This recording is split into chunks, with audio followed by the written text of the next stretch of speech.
ঈদ পুণ্যমিলনী সম্মেলন লালমনিরহাট জেলা হাতীবান্ধা উপজেলা ওলামা পরিষদের উদ্যোগে আজ দুপুরে দিঘিরহাট নুরুল উলুম নুরানি হাফিজিয়া মাদ্রাসায় এই সম্মেলন অনুষ্ঠিত হয়।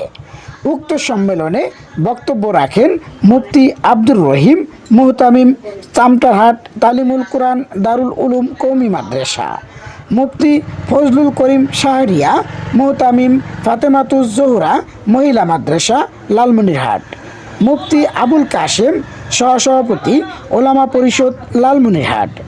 সম্মেলনে সভাপতিত্ব করেন মুফতি আব্দুল হান্নান, সভাপতি ওলামা পরিষদ হাতীবান্ধা। বক্তব্য শেষে বিভিন্ন আলেমদের মাঝে সম্মাননা স্মারক প্রদান করেন।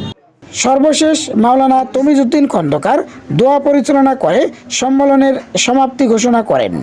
M News 71 channel online Lalmonirhat.